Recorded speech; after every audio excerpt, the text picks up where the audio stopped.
मार्च 2022 में राजस्थान के मुख्यमंत्री अशोक गहलोत ने राजस्थान में ओल्ड पेंशन स्कीम लागू की थी सरकारी कर्मचारियों के लिए। और उसके बाद में इस स्कीम का केंद्र की मोदी सरकार लगातार विरोध कर रही थी, लेकिन अब वही मोदी सरकार और बीजेपी सोचने पर मजबूर हो गई है। जी हां, आपने ठीक सुना, कर्नाटक में 2 महीने के बाद में चुनाव है और वहां ऐसा बताया जाता है सरकारी कर्मचारी लाखों की तादाद में ओपीएस लागू करने को लेकर लगातार प्रदर्शन कर रहे हैं। इसीलिए कर्नाटक की बीजेपी की ओर से यह फैसला लिया गया है कि उनकी एक टीम राजस्थान में ओपीएस स्कीम की स्टडी करने के लिए आएगी और उसके बाद में हो सकता है कि बीजेपी कर्नाटक में चुनाव से पहले ओपीएस लागू करने की घोषणा कर दे। जी हां, जिस तरीके से आप देखिए कि केंद्र की ओर से वित्त मंत्री सीतारमण से लेकर तमाम जितने भी अर्थशास्त्री है वो लगातार ये तर्क दे रहे थे कि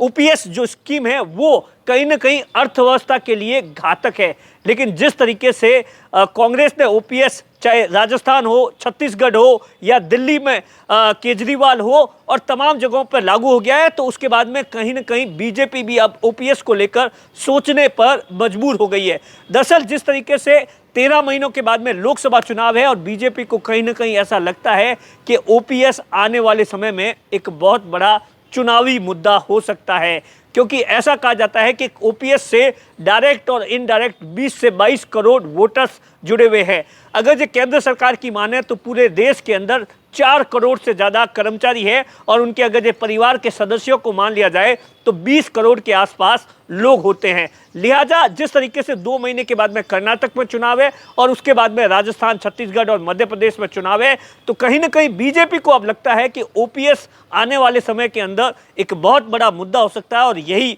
कांग्रेस के लिए जीत की एक बहुत बड़ी वजह बन सकती है। लिहाजा आने वाले समय को देखते हुए बीजेपी ने अब ये फैसला लिया है, कर्नाटक की बीजेपी की ओर से ये फैसला लिया गया है कि वो पहले स्टडी करवाएगी और उसके बाद में अगर स्टडी में कुछ ऐसा पाया गया तो हो सकता है कि ओपीएस को कर्नाटक में लागू करने की घोषणा भी कर सकती है।